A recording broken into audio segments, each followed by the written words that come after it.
तो अब तक हमने देखा कि कैसे सुकुना माहुरागा से लड़ते हुए बहुत तबाही मचा देता है और फिर वो इतादोरी को गिल्ट फील कराने के लिए उसी सीन पर छोड़ देता है और उसके अगले सीन में हमें नानामी बहुत ही घायल हालत में स्टेशन में चलते हुए दिखाया जाता है। अब आगे शुरुआत में हमें इतादोरी का सीन देखने को मिलता है जो कि सबवे स्टेशन की तरफ जाते हुए सोच रहा होता है कि कैसे उसका एग्जीक्यूशन पहले ही हो जाना चाहिए था और वो खुद के ही एग्जिस्टेंस पर सवाल करने लगता है। अगले ही सीन में हमें दिखाया जाता है कि नानामी एक बीच पर चल रहा है बट वो उसकी बस इमेजिनेशन है। असल में नानामी सबवे स्टेशन में चल रहा होता है। जैसे हमने लास्ट एपिसोड में देखा वही हमें माहितो का ग्लिम्स भी दिखता है जो कि एक कॉर्नर में बैठकर नानामी को देख रहा होता है। नेक्स्ट सीन में नानामी के सामने बहुत सारे माहितो के लो ग्रेड कर्स्ड स्पिरिट आ जाते हैं। तभी नानामी हमें बताता है कि वो बीच जिसे वो इमेजिन कर रहा है वो मलेशिया में है और वो कैसे वहां पर एक छोटा सा घर बना के आसान सी आम जिंदगी जीना चाहता है। पर साथ ही में उसे याद आता है कि फुशिग्रो, माकी और नाओबितो को बचाना जाना है। अगले सीन में हमें दिखता है कि नानामी उन स्पिरिट से लड़ रहा है पर उसके दिमाग में वो ठान रहा है कि वो पूरी तरह से थक चुका है।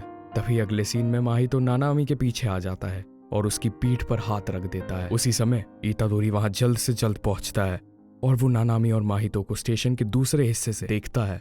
नानामी अपने आप में ही सवाल करने लगता है कि क्या उसने अपनी पूरी लाइफ में कुछ सही किया, क्या वो हमेशा भागता रहा। और तभी उसे अपना पुराना दोस्त हाइबारा अपने सामने दिखता है। नानामी अपने ही सवालों में उलझा ही होता है कि तभी वो होश संभालता है और कहता है कि वो हाइबारा के लिए एक श्राप नहीं बन सकता। अगले ही सीन में माहितो पलटकर इतादोरी की तरफ देखता है।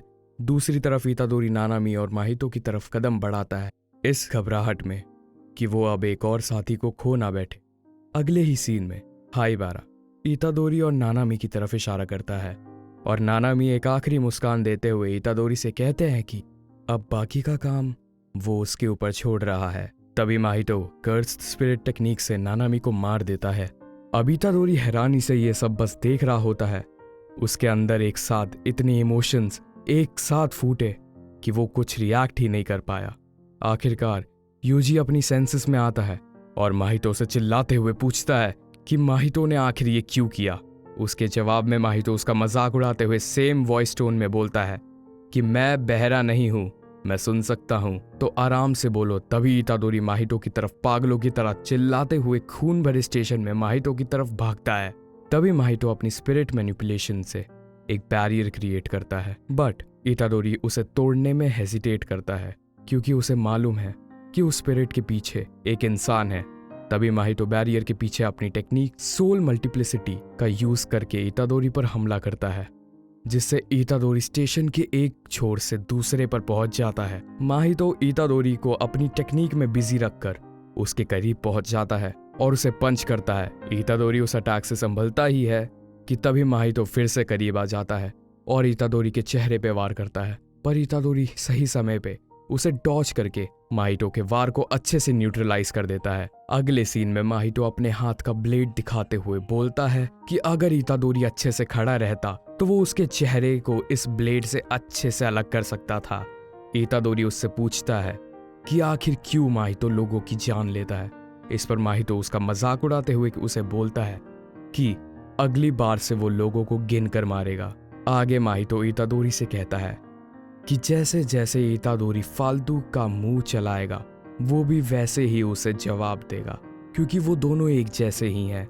इस पर इतादोरी और गुस्से में आ जाता है और कहता है कि क्या ये उसके आखिरी शब्द है। पर तभी इतादोरी अपने गुस्से पर काबू करता है और नानामी के आखिरी कहे उन शब्दों को याद करता है और लड़ने के लिए तैयार हो जाता है।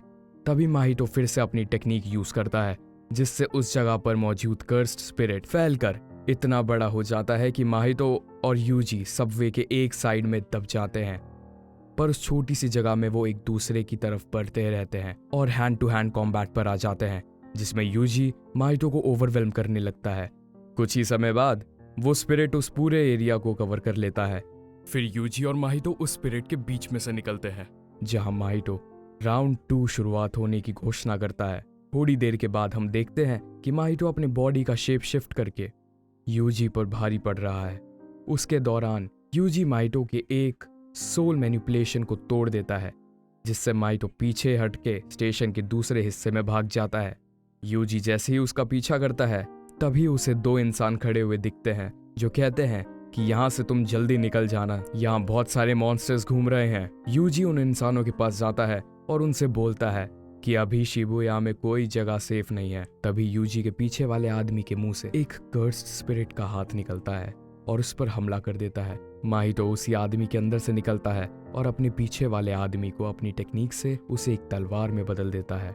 यहाँ हमें पता चलता है कि माहितो ऐसा करके इतादोरी को मेंटली नुकसान पहुंचाना चाहता है।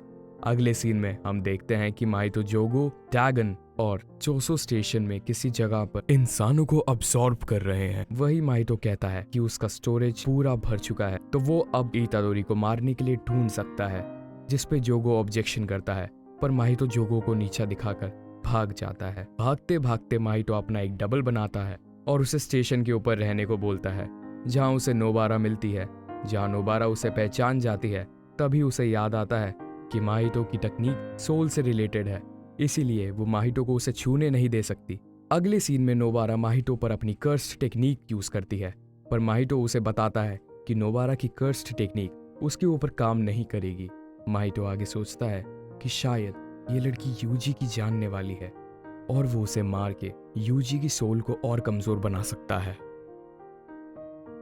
तो दोस्तों आज के लिए बस इतना ही। आशा करता हूँ कि आपको वीडियो काफी अच्छी लगी होगी। फिर से मिलते हैं एक नए एपिसोड के साथ अगले हफ्ते। तब तक के लिए सायोनारा।